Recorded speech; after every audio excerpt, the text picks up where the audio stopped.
नमस्ते दोस्तों। Civil service Hindi में आप सबों का स्वागत है। अभी हम लोग 2019 पीटी का विश्लेषण कर रहे हैं। अब 50 प्रश्नों तक हम लोग कर चुके थे, अब उससे आगे देखेंगे। शुरू करने से पहले हम लोग आज का थॉट देख लेते हैं। Great things can be done by great sacrifices only, Swami Vivekananda के द्वारा बोला गया है। तो वैसे तो हम लोग बहुत बहुत बड़े काम में नहीं लगे हुए हैं, फिर भी इनमें जिस चीज़ में हम लोग लगे हुए हैं उसमें त्याग की आवश्यकता है। तो इससे और भी चीज़ें सीखने को है। अभी के लिए हम लोग के लिए इतना काफ़ी है, तो आगे चलते हैं।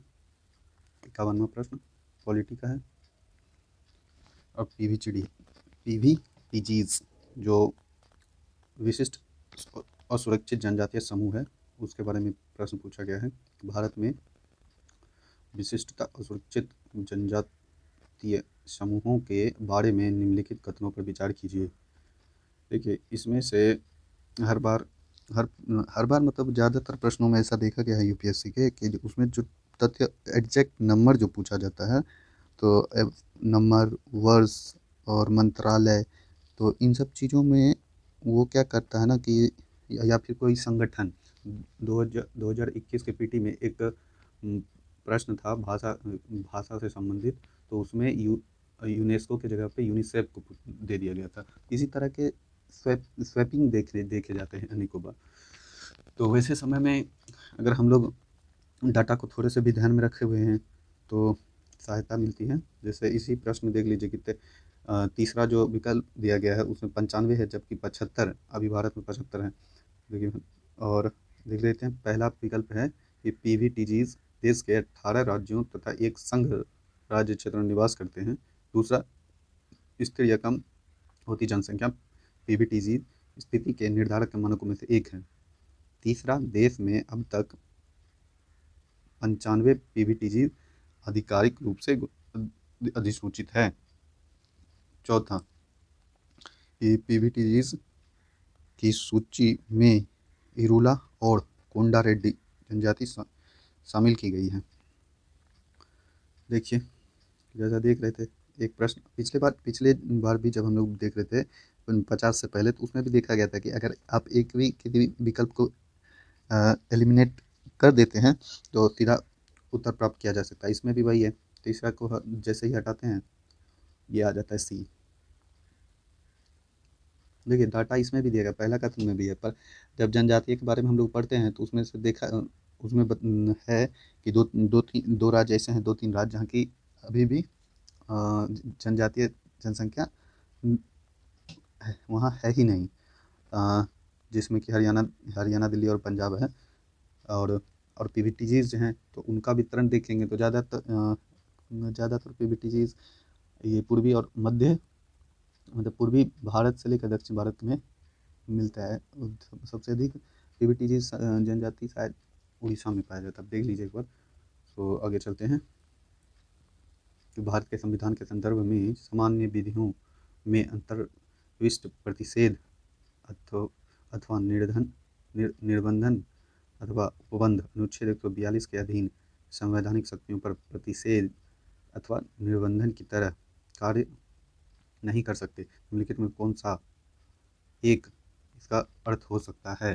देखिए, जो इसमें पॉलिटी में जो भाषा का प्रयोग किया जाता है यूपीएससी के द्वारा, तो वो जैसे संविधान में जिस तरह की जटिल या फिर परिष्कृत भाषा का जो प्रयोग किया गया है, सामान्यतः उसी भाषा को यहाँ देखा जाए, उसी भाषा का यहाँ प्रयोग उसी तरह किया जाता है। इसके लिए वेयर एक्ट जो है उसको हम लोग अच्छे से पढ़ सकते हैं, अपनी भाषा को, पॉलिटी की भाषा को मजबूत करने के लिए। ठीक, तो आगे देख लेते हैं। 142 के बारे में पूछ रहा है। तो पहला है कि भारत के निर्वाचन आयोग द्वारा अपने कर्तव्यों का निर्वहन करते समय लिए गए निर्णयों के किए गए किसी भी न्यायालय में चुनौती नहीं दी जा सकती है। वैसे तो ऐसे पढ़ने से ही पता चलता है कि ये गलत होगा। और इस अगर और बाकी इससे संबंधित जो अनुच्छेद है उसको मैंने लिखा है, बैठ देखिए सब में मैं लिख के रख लिया हूँ कि जो कथन है वो किससे संबंधित है। दूसरा कि भारत को उच्चतम न्यायालय अपनी शक्ति के प्रयोग में संसद द्वारा निर्मित विधियों से बाध्य नहीं होता। ये सही है विकल्प। बाकी देखिए जैसे 360 और 274 के बारे में लिखा हूँ, बाकी इससे संबंधित जो अधिक जानकारी भी इसका विस्तार से आप देख सकते हैं। अगला प्रश्न है, भारत के किसी राज्य की विधानसभा के संदर्भ में निम्नलिखित कथनों पर विचार कीजिए। वर्ष के प्रथम सत्र के आरंभ में राज्यपाल सदन के सदस्यों के लिए रूढ़िगत संबोधन करता है। दूसरा, जब किसी विशिष्ट विषय पर राज्य विधानमंडल के पास कोई नियम नहीं होता तो उस विषय पर वह लोकसभा के नियम का पालन करता है। दोनों ही विकल्प इसमें सही है। देखिए पॉलिटी में बहुत जगह आप ज़्यादातर चीज़ें को गैसिंग या फिर कॉमन सेंस से कर सकते हैं, पर ऐसा गैसिंग का अवसर कम मिलता है इसमें। कम मतलब कहीं ज़्यादातर बहुत जगह मिलता है पर कम मिलता है इसमें। इसके 75% प्रश्न जो पूछे जाते हैं वो अवधारणा, उसमें या तो अवधारणा से संबंधित प्रश्न होंगे या तथ्य पे। अगर किसी पद के बारे में पूछ लिया गया है और जो अन्य इसमें तथ्यात्मक जो जानकारियां हैं उससे संबंधित पूछता है तो इसमें अधिक स्कोप नहीं है कुछ करने का। आगे देखिए, करंट अफेयर से है और कठिन क्यों। देखिए एक तो इसमें इतना लंबा पूछा गया है। दूसरी बात कि इसमें ना क्या किया जाता है, उल्टा पुल्टा इसको कर देते हैं, स्वैप कर दिया जाता है। इसमें पूछा गया कि भ्रष्टाचार के विरुद्ध संयुक्त राष्ट्र convention, United nation convention against corruption का भूमि, समुद्र और वायु मार्ग से प्रवासियों की तस्करी के विरुद्ध एक प्रोटोकॉल है, मतलब प्रोटोकॉल होता है। दूसरा, UNCAC अब तक का सबसे पहला विधितः बाध्यकारी सार्वभौम भ्रष्टाचार निरोधी लिखित है। तीसरा है कि राष्ट्र पार संगठित अपराध के विरुद्ध संयुक्त राष्ट्र कन्वेंशन की एक विशिष्टता ऐसे एक विशिष्ट अध्याय का समावेशन है जिसका लक्ष्य उन संपत्तियों को उन अवैध स्वामियों को लौटाना है जिनसे वे अवैध तरीके से ले ली गई थी। उसके बाद चौथा है कि मादक द्रव्य और अपराध विषयक संयुक्त राष्ट्र कार्यालय संयुक्त राष्ट्र के सदस्य राज्यों द्वारा जो UNCAC तथा UNTOC दोनों के कार्यान्वयन में सहयोग करने के लिए अधिदेशित है। ठीक, तो देखिए वैसे तो विकल्प यहाँ पे 2 और 4 सही है। पहला क्या है कि इसमें जो भूमि अगम इनसे जो पूछा गया है तो इसमें है कि देखिए इसको जो जो अच्छे से पढ़ा होगा ना या बिल्कुल एग्जैक्ट पढ़ के रखे हैं तभी होगा, अन्यथा ऐसा उल्टा पुल्टा कर ही देता है। तो मैं यहाँ देखिए लिखा हुआ है कि मनोवैज्ञानिक रूप से भी ऐसा सेट किया जाता है। कभी कभी बीच में ऐसे प्रश्न दिए जाते हैं जिससे कि जो कैंडिडेट होते हैं ना उनको कुछ कठिनाइयों का सामना करना पड़े। अब देखिए भारतीय वन अधिनियम 1927, जितना भी भारतीय वन या फिर पर्यावरण से संबंधित अधिनियम है उसमें वो सब महत्वपूर्ण है। हमेशा हर साल इससे पूछा गया है, 1-2 प्रश्न वैसे पूछ लिए जाते हैं, या तो 1972 का जो अधिनियम है उससे या फिर वन अधिकार अधिनियम जो है उससे। यहाँ देखते हैं कि भारतीय वन अधिनियम 1927 में हाल में हुए संशोधन के अनुसार वन निवासियों को वन्य क्षेत्र में उगने वाले बांस को काट गिराने का अधिकार है। ठीक, दूसरा कि अनुसूचित जनजाति एवं अन्य पारंपरिक वनवासी अधिनियम 2004 के अनुसार बांस एक गौण वनोपज है।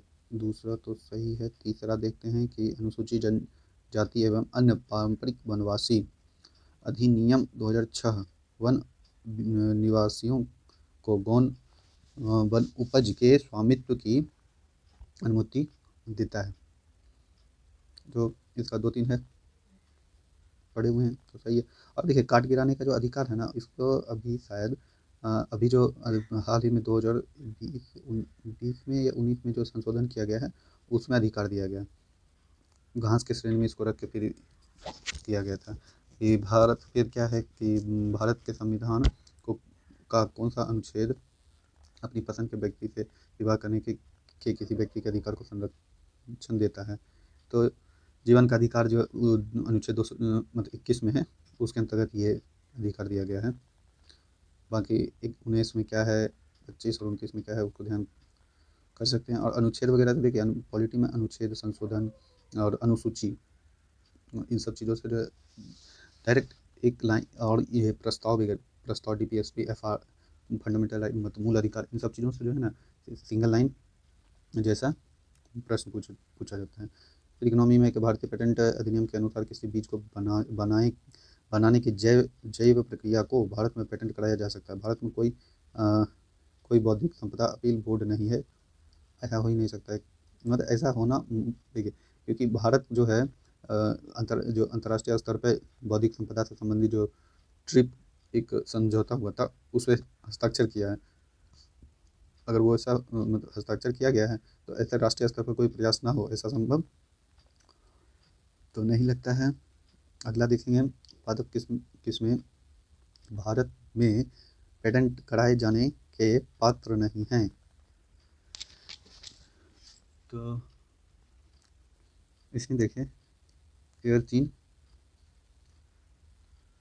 सही है। ठीक, अगला देखते हैं,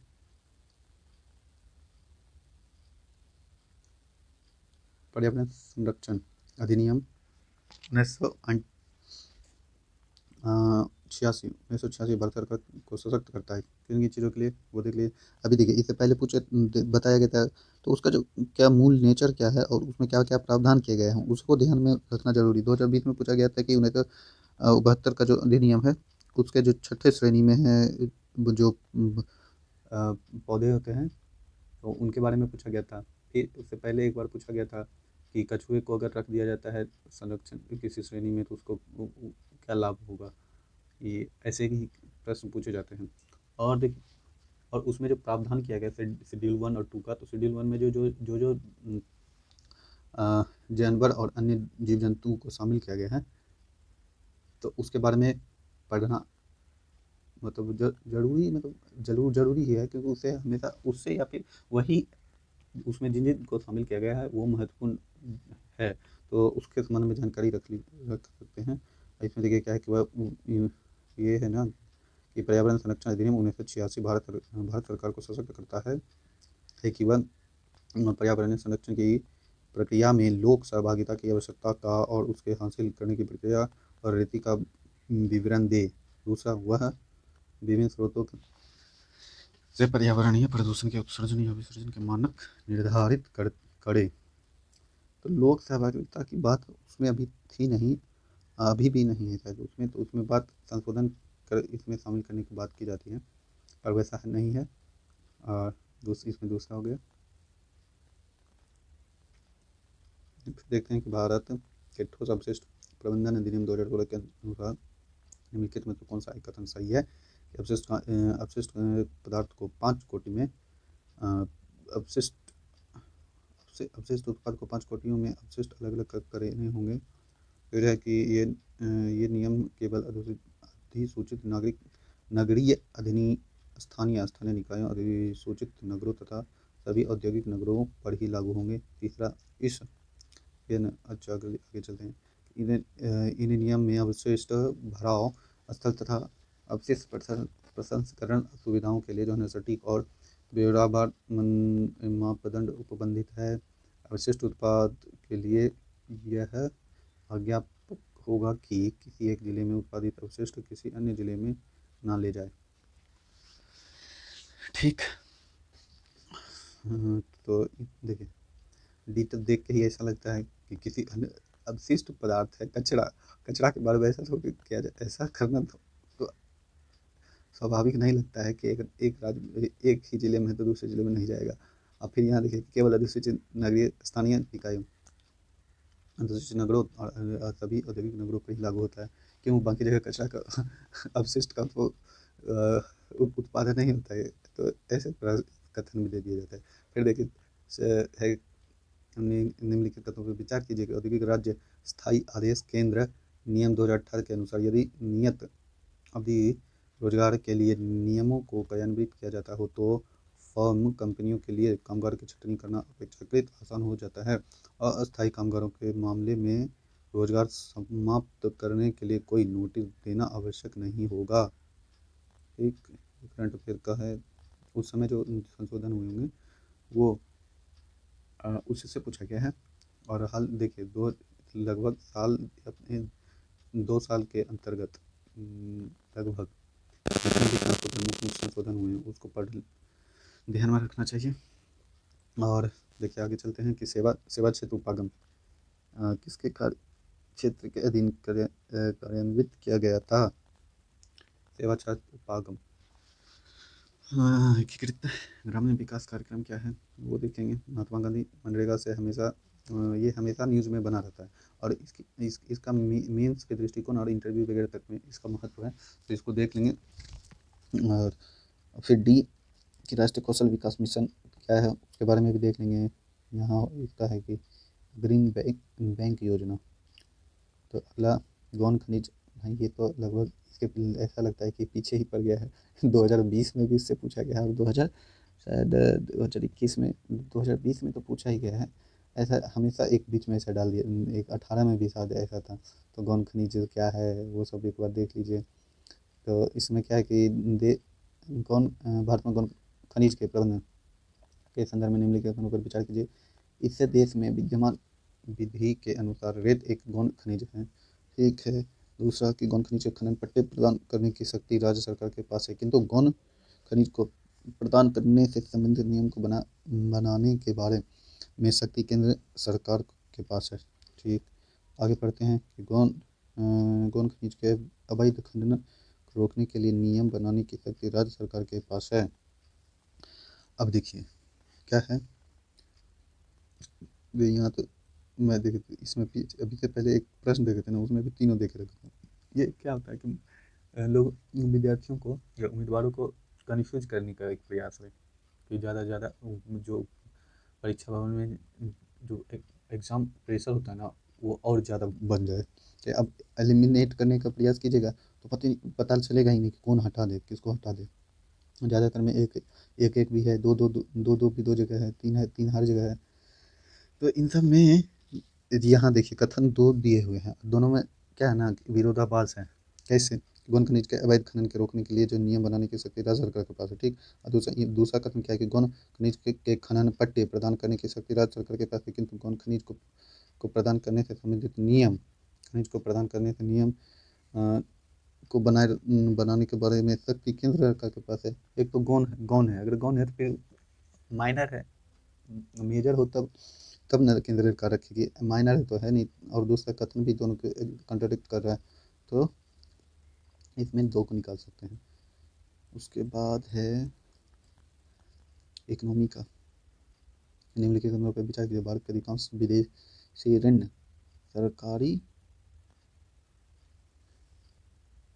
सरकारी सत्तों के ऋण होने के द्वारा है। भारत का सारा, माफ कीजिएगा दोस्तों ये थोड़ा सा PDF में समस्या है। यहाँ पे सत्तों का शब्द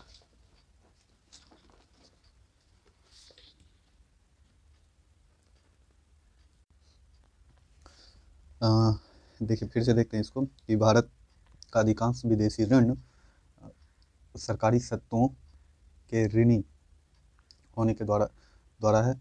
और दूसरा है भारत का सारा विदेशी ऋण $डॉलर के मूल्य वर्ग में है सभी, ठीक। हाँ दोनों देखिए एक्सट्रीम कथन जैसा लगता है। वैसे अगर पढ़ रखे होंगे कि इसमें सरकारी जो ऋण लिए जाते हैं, जो विदेशी ऋण लिए जाते हैं वो केवल इसके मतलब सरकारों के द्वारा नहीं लिया जाता है, अन्य जितने भी संस्थाएं हैं वो भी ले अपने अनुसार अपनी क्षमता और के अनुसार ले सकता है, क्षमता और जो नियम है उसके अनुसार ले सकता है। दूसरा कि सारा विदेशी ऋण $डॉलर में, कि सारा $डॉलर में नहीं होगा, ठीक। एक्सचेंज कर सकते हैं इंटरनेशनल मार्केट में, किसी भी तरह का जो लेन देन होता है उसमें इसकी आवश्यकता पड़ती है, पर सारा हो ऐसा सही नहीं है। दूसरा, भारत में किसी वाणिज्यिक बैंक की परिसंपत्ति में निम्नलिखित में से क्या शामिल नहीं होता है, ठीक। 4 चीज़ें हैं। तो देखिए यहाँ क्या क्या दिया गया है ना, उसको पहले देख लेंगे कि अग्रिम क्या होता है, जमा क्या होता है, निवेश क्या होता है, और उसकी प्रकृति आप अगर समझ में आ गया तो कर सकते हैं कि अब निवेश निवेश का नियम है।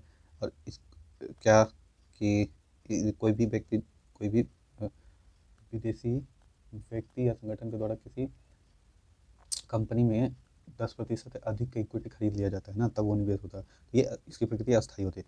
फिर अग्रिम है तो उसको देखेंगे। जमा जमा क्या होता है ना, डीप, ये अस्थायी होता है कि अभी जमा किए कल जाके निकाल लेंगे, ऐसा करंट अकाउंट जैसा होता है कि तो वो लगभग ऐसा नेचर होता है ना कि आज कम पड़े आज लिए, फिर जब होगा उसको। फिर देखिए डी, मांग और अल्प सूचना मुद्रा। इसका दोहराव भी होता है, जैसा कि अभी इस बार पूछ लिया गया है तो विकल्प को ही अगले बार दे करके पूछ लेगा। ठीक, एक बार पी नोट के बारे में भी, पार्टिसिपेटरी नोट के बारे में भी पूछा गया था। 2020 केस में भी इन्हीं तक अभी आगे भी देखेंगे कि उन्हीं में से उठा करके डायरेक्ट पूछा गया है। इसी वर्ष पूछा गया है पार्टिसिपेटरी सहभागिता पत्र के बारे में भी। और कैसे फिर 2020 में भी के 20 या 21 में देखिएगा तो उसमें भी ऐसे ही जो विकल्प हैं उसके बारे में, या वहाँ जो विकल्प जो दिया गया वो इससे मिलता, इसी को वहाँ रख दिया गया है। ठीक, तो देखिए इसमें प्रीवियस ईयर का यही फायदा है कि अगर आप पीछे पढ़ के जो उसमें कीवर्ड्स प्रयोग किए गए हैं, अगर उसको भी ध्यान रखा जाता है तो बहुत से कॉन्सेप्ट भी क्लियर हो जाता है। साथ ही कि किस तरह से पूछा जाता है वो भी समझ के हम उसको विस्तार से पढ़ सकते हैं, उससे संबंधित चीज़ों को। और जो चीज़ें तैयार हो जाएगी तो आगे या तो उसको ही पूछ लिया जाता है, या एलिमिनेशन में सहयोग मिल ही जाता है कुछ हद तक। फिर है भारत के संदर्भ में मुद्रा संकट के जोखिम को कम करने में निम्नलिखित में से किस या किन कारकों का योगदान है।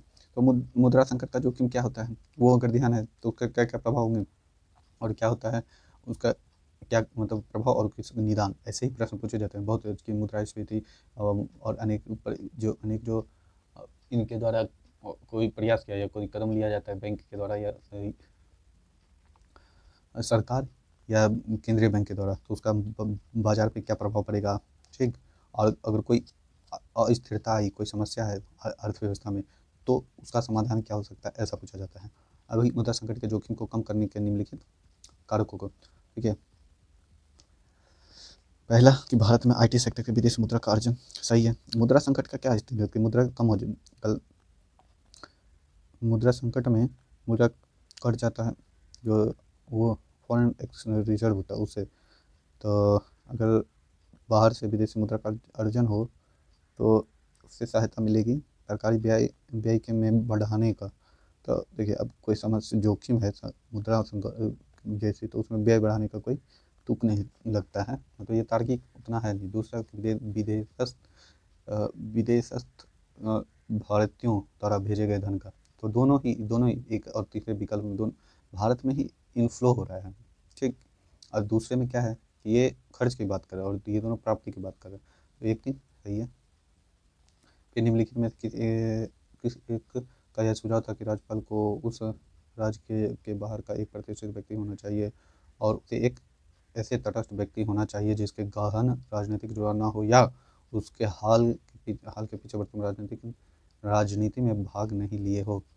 तो बाकी सबका पढ़ेंगे राजमन्ना और सरकारिया और पूंजी, और जितने भी इससे तो केंद्र और राज्य का संबंध से संबंधित जितने भी समितियां हैं, आयोग बनाए गए हैं, वो उसको, और पंचायती राज से संबंधित इन सबको ध्यान में रखेंगे।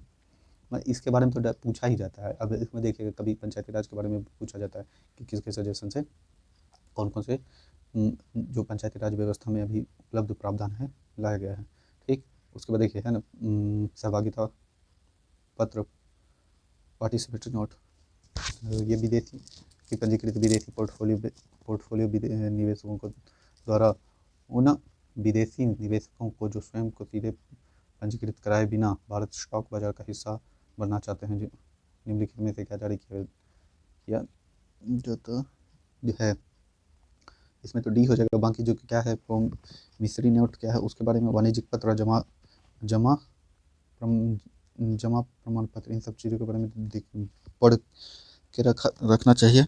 और आगे अब जब हम लोग 20 का किसके देखेंगे तो उसमें कैसे दोहराव हुआ है उसको भी देख लेंगे।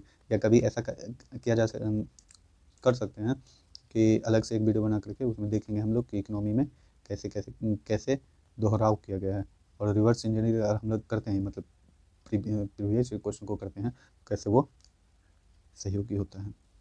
निम्नलिखित कथनों पर विचार कीजिए कि विधि के अनुसार अति पूरक वनीकरण कोष प्रबंधन एवं योजना प्राधिकरण राष्ट्र एवं राज्य दोनों के स्तर पर होते हैं। प्रतिपूरक वनीकरण निधि अधिनियम 2016 के अधीन चलाए गए प्रतिपूरक वनीकरण कार्यक्रमों में लोगों का सहभागिता अनिवार्य है। ठीक है, इसमें ना एक ही है वन अधिकार जो पेशा जो है ना उसमें उसकी सहभागिता का ऐसा किया गया है कि लोगों को जो स्थानीय लोग होंगे उसको सशक्त किया गया है, उसकी सहभागिता को ध्यान में रखा गया है। बाकी ऐसा कुछ विशेष प्रावधान नहीं है, ठीक, इसकी सहभागिता की। दूसरा सही है। और ये देख लेंगे कि प्रतिपूरक वनीकरण कोष प्रबंधन, तो इसके जो मेंस के दृष्टि से भी ये टॉपिक महत्वपूर्ण है, तो इसको विस्तार से पढ़ा जा सकता है। क्योंकि कभी कभी होता है जो मेंस में पूछा गया है ना उसी को इसमें पूछ लिया जाता है पीटी में, उसी विषय को। जैसे 2019 में आर्द्र भूमि के बारे में पूछा गया था, तो 2018-19 में मेंस में पहले पूछा गया, तो फिर बाद में इसमें भी पूछ लिया गया। ऐसे बहुत से प्रश्न हैं, देखने से पता चलेगा। फिर है भारत के दूरसंचार बीमा विद्युत आदि ऐसे भी क्षेत्रकों में स्वतंत्र निकायों का पुनरीक्षण निम्नलिखित में से कौन करते या करती है। तो पहली बात देखिए यहाँ पे स्टार लगा करके ये वित्तीय आयोग, जो वित्त आयोग होता है उसका निश्चित कार्य है, उसको अगर ध्यान में रखे हैं तो इसको ये होगा। दूसरी बात कि देखिए अब प्रश्न में जो विकल्प का चुना जाता का चयन किया जाता है तो उसमें देखिए कि कितनी व्यापकता है कि आप या तो आप इसके बारे में जानकारी रखिए, या जो सामान्यता ऐसा बहुत मतलब जो व्यापक जिनका पढ़ने का स्तर है या जो ज़्यादा चीज़ों को पढ़ा है तब तो ठीक है, या वैकल्पिक विषय हो या कभी पढ़े हुए हैं तब तो सही है। अन्यथा ऐसा हर टॉपिक वाइज पढ़ना थोड़ा कठिन है, ठीक। तो नहीं भी पढ़े हैं तो इसको कर सकते हैं, ठीक। कैसे देखिए इसका प्रकृति कैसा है, नीति आयोग का और वित्त आयोग का, ठीक ना। दोनों का अगर देखेंगे ना, और बाकी चीज़ों को तो देखें, यहाँ देखिए 2 समिति का संसदीय समिति का प्रयोग किया और को दिया गया है। ये दोनों के बारे में बाकी भी जो महत्वपूर्ण समितियाँ हैं उसके बारे में पढ़ेंगे, ठीक। और इसको 2-3 इसलिए निकालेंगे कि वित्त आयोग की जो फिक्स रहता है उसका क्या बंटवारा करना आवंटन होता है। केंद्र और जो राजस्व का या संसाधन का आवंटन केंद्र और राज्य के मध्य में। नीति आयोग तो परामर्शी है। तो देखिए इन सबको अगर किसी को निकाल दिए दोनों को तो विकल्प उत्तर पे पहुँच जाएंगे। फिर क्या है कि भारत में पंचवर्षीय योजना है, तो इसको ये PCS वगैरह में भी ऐसे प्रश्न पूछे जाते हैं। और अन्य जो ये UPSC के द्वारा लिया जाता है की परीक्षाएं जो होती हैं UPSC के, उसमें भी पूछा जाता है, यहाँ भी पूछ लिया गया है। जबकि 2015 में नीति आयोग बनाया गया था, फिर 2019 में पूछा गया था। तो देख लेते हैं पहला क्या है। दूसरी पंचवर्षीय योजना की बुनियादी तथा पूंजीगत वस्तु उद्योगों के प्रतिस्थापन की दिशा में निश्चयात्मक जोर दिया गया। चौथी पंचवर्षीय योजना में संपत्ति तथा आर्थिक शक्ति के बढ़ते संकेंद्रण को पूर्ववर्ती के सुधार का उद्देश्य अपनाया गया। पाँचवीं पंचवर्षीय योजना में पहली बार वित्तीय क्षेत्र को योजना के अभिन्न अंग के रूप में शामिल किया गया। तो उसके बारे में थोड़ा ध्यान रहेगा ना तभी कर सकते हैं, ठीक ना। बाकी इसमें तो आप मान लीजिए ऐसा कुछ है कि ये है कि देखिए तीसरा मैंने पूछा गया है ना कि 5वीं पंचवर्षीय योजना में पहली बार क्या, तो वित्तीय क्षेत्र योजना का भी ना। अब मान लीजिए योजना बना रहे हैं उसमें वित्त को शामिल नहीं करेंगे, ऐसा कम संभावनाएं होती है। या फिर आप योजना बना रहे हैं तो अब सोच लीजिए योजना सफल होने की क्या संभावनाएं होंगी, ठीक। तो 1-2 हो गया। फिर देखते हैं कि एशियाई अधिकार आधारित संरचना निवेश बैंक, एशियाई इन्वेस्टमेंट बैंक के संदर्भ में निम्नलिखित पर विचार कीजिए। ये पहले तो इसका शंघाई में है, तो शंघाई में इसका हेडक्वार्टर है वो देखेंगे चीन के द्वारा। अब देखिए ये है ना कि इसकी संगठन के बारे में मूल बातें अगर भी याद रख लेंगे तो कैसे प्रश्न किया जा सकता है। पहली बात कि ये जो इनिशिएटिव था, जो इसका प्रारंभ जो किया गया, प्रारंभ चीन के द्वारा किया गया था, ठीक। और अगर चीन के द्वारा किया गया है तो भारत उसमें शेयर धारक सबसे बड़ा हो, ऐसा कम प्रतीत होता है, ठीक। ऐसा, और यहाँ वही है, देखिए पहले ये, और दूसरा क्या कि AIIB में एशिया से बाहर का कोई सदस्य नहीं है। एशिया में कितने देश हैं अगर जोड़ लेंगे तो 80 से ज़्यादा देश हो सकता है, मतलब। और एक इसके सदस्य के बारे में 80 से अधिक सदस्य, अब या तो एक सही होगा या 3 सही होगा, तो गलत ही है, तो इसकी संभावनाएं कम है। वैसे नाम से लगता है कि एशियाई आधारित, पर इसमें बाहरी सदस्य, और इसका दूसरी, ये तो भारत चीन का हुआ, दूसरे पर कौन है वो देख लेंगे। फिर IIB ऐसा ऐसे भी तैयार किया जाता है, अगर या फिर मान अभी जैसे करंट अफेयर में कोई एशिया से संबंधित है, एशिया इंफ्रास्ट्रक्चर, ये हो गया एक इन्वेस्टमेंट बैंक हुआ, और है ब्रिक्स के द्वारा कौन कौन से बनाए गए SCO, या फिर और एशियाई डेवलपमेंट बैंक है, तो उन सब के बारे में जान लेना चाहिए। फिर क्या है, भारत में देखिए करंट अफेयर से था अंतर, ये क्या है कि हाल ही में भारतीय बैंक और वित्तीय संस्थाओं द्वारा जो है ना अंतर ऋण दाता करार पर हस्ताक्षर करने का क्या उद्देश्य था, ठीक ना। तो क्या इसका, ये क्या एक तरह का क्या है ना, इंटर क्रेडिटर एग्रीमेंट बैंक के मध्य होता है कि 50 करोड़ या उससे अधिक दबावयुक्त परिसंपत्ति को जो सहसंग उधारी के अंतर्गत है अधिक तेजी से समाधान करने का लक्ष्य रखना, ठीक। उसके बाद NPA वाली जो संगठन, NPA वाला जो मुद्दा है ना उससे संबंधित है, और NPA के सब डिटेल से करके पढ़ लेना चाहिए, क्योंकि NPA एक मतलब जो सार्वजनिक बैंक हैं या जो बैंक हैं उसके परिचालन में एक सबसे बड़ा चुनौती वो उत्पन्न करता है। 73वां देखेंगे सार्वजनिक क्षेत्र बैंकों के अध्यक्ष का चयन, तथ्यात्मक बिल्कुल पढ़े हैं तो सही है, नहीं तो इसमें कुछ ज़्यादा नहीं कर सकते हैं। फिर देखिए यहाँ का भी थोड़ा सा समस्या इसमें भी है, वैसे देख लेते हैं कि निम्नलिखित कथनों पर विचार कीजिए कि पेट्रोलियम एवं प्राकृतिक गैस नियामक बोर्ड, ठीक, भारत सरकार द्वारा स्थापित प्रथम नियामक निकाय है। अच्छा चलिए देखते हैं दूसरा कि PNGRB का एक कार्य गैस के लिए प्रतियोगी बाजार को सुनिश्चित करना है, हो सकता है। PNGRB के निर्णयों के विरुद्ध अपील विद्युत अपीलीय अधिकरण के समक्ष की जाती है, सही। ये पहला जो है ना कि भारत द्वारा स्थापित प्रथम निकाय नियामक निकाय है, तो ऐसा लगता है कि पेट्रोलियम जैसे सामरिक दृष्टि से महत्वपूर्ण तत्व के संबंध में कुछ ऐसा कि होगा कि ये भारत के द्वारा पहला, और कि पेट्रोलियम और प्राकृतिक गैस का चलन तो प्रारंभ से रहा नहीं रहे है, तो एक सही नहीं है, ठीक ना। बी तक आ गया, मतलब दूसरा जो विकल्प है वो सही है। अब देखिए साइंस टेक का जो व्यवहार LTE और वोल्टी उस समय 4G वगैरह का चल रहा था, तो उससे संबंधित 4G 3G का तो जो ध्यान में, मतलब उस समय जो प्रचलित था उसके बारे में पूछा गया। और अभी हम लोग अगर बेसिक कर रखे हैं साइंस का, तो उसके साथ ये भी ध्यान रख सकते हैं कि जो टेक्नोलॉजी है अभी उपलब्ध उसके बारे में जान लें, जो व्यवहारिक है, मोबाइल में क्या उपयोग किया जाता है, और रडार, ये वाईफाई वगैरह क्या है, और जो QR कोड जितने भी हैं, आइए ये AI से संबंधित इंटरनेट वगैरह में, फिर साइबर स्पेस में जो अपराध बढ़ रहे हैं, तो उसमें कौन कौन से डिवाइसेज और कौन कौन से सॉफ्टवेयर को कैसे उपयोग करते हैं, ठीक, उसको देख लेंगे। तो LTE में मूल रूप से यहाँ अंतर पूछा जाता है, तो LTE का साधारणतः यहाँ देखिए इसी तरह के जो प्रश्न होते हैं ना उसमें किया जाता है कि उल्टा कर दिया जाएगा। और क्या है कि ये व्यवहार में अगर किसी कोई टेक्नोलॉजी आया हो उसका व्यवहारिक पक्ष क्या है उसको ध्यान रख लेना चाहिए, ठीक ना। यहाँ क्या है कि LTE का साधारणतः 3G के रूप में विपणित किया जाता है, तथा वोल्टी को साधारणतः उन्नत 3G के रूप में विपणित किया जाता है।